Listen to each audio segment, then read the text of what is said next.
Hey, it's Conrad Thompson, and you're listening to What Happened When? With the voice of our childhood, Tony Schiavone. Tony, what's going on, man? It is a great week, Conrad. It's the greatest week in the history of our great sport. It's going to put butts in the seats. I can't wait. We're going to do a Monday Nitro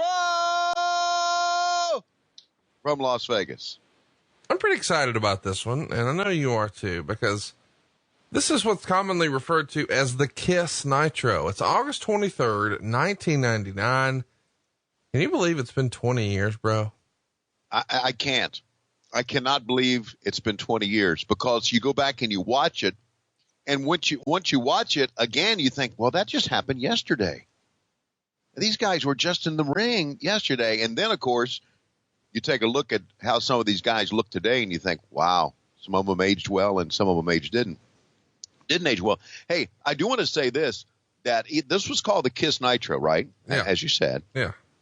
Usually during this era, I called most Nitros a Kiss Nitro, because Bobby Heenan could have kissed my ass. I think we should just talk about Kiss right now, because you have long said here on the show, Kiss is your very favorite band. And you even joked about, if you were to get a tattoo, you would get Lois's name in the Kiss font. Right. Why do you love Kiss so much? I assume you just grew up and they were your favorite band. Yeah, I was a sophomore in high school.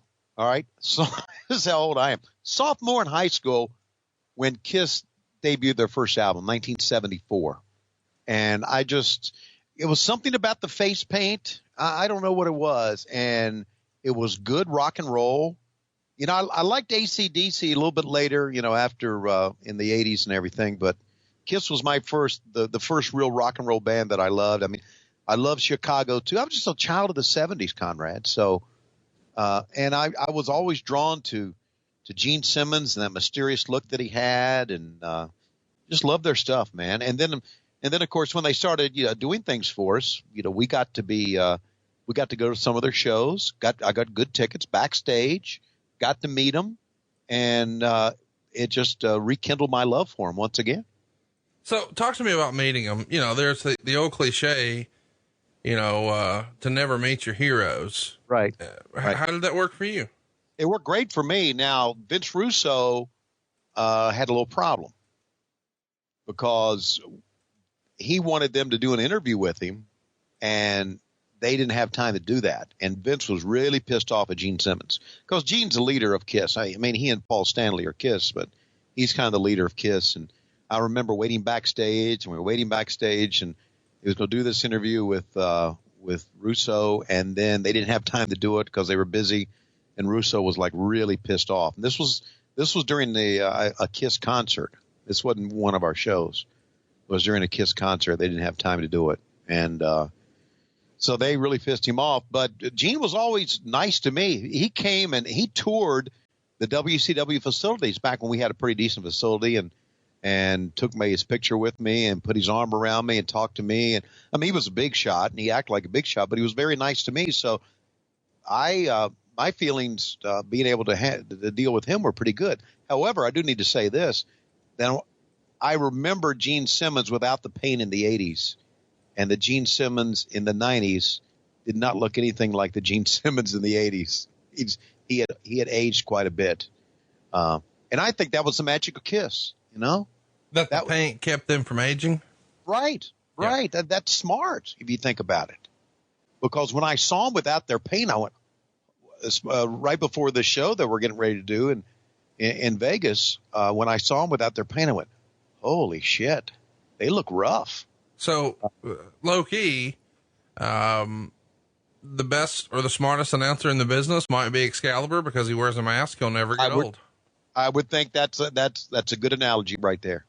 He'll never age because he's got a mask on, right? So talk to me about, you have an opportunity to meet these guys. Right. But you hear ahead of time, hey, we're going to bring Kiss to a Nitro, or does Eric tell you the full plan about New Year's Evil with stadium show and a game on one side and matches on one side and the Kiss concert on the other. Do you hear about all that from Eric up front, or you just hear, holy shit, Kiss is coming to Nitro? Yeah, that's what I hear. Holy shit, Kiss is coming to Nitro, and they're going to unveil their demon character, which is going to be Dale Torborg. And Dale, by the way, was a big Kiss fan as well.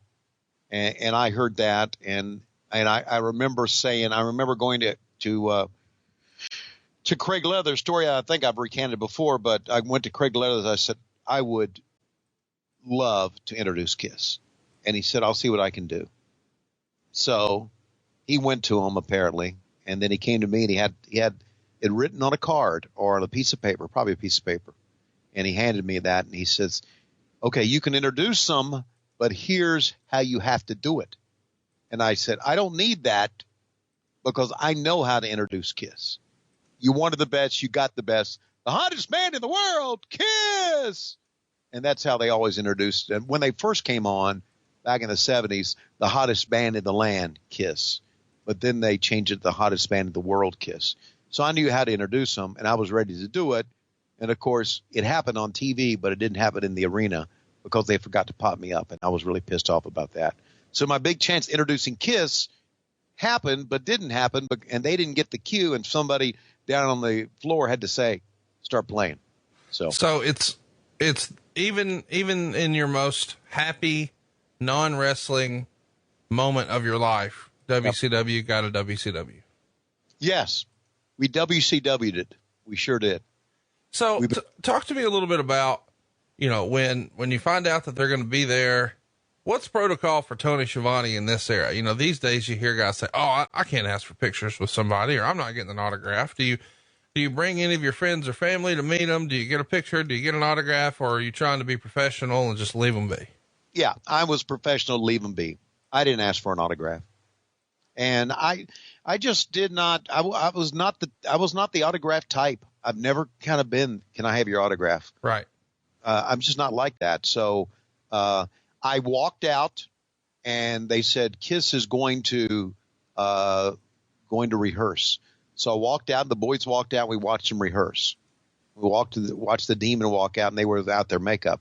I do know that, and a funny story that's probably well known in the backstage area, that Doug Dellinger, he had no idea who Kiss was.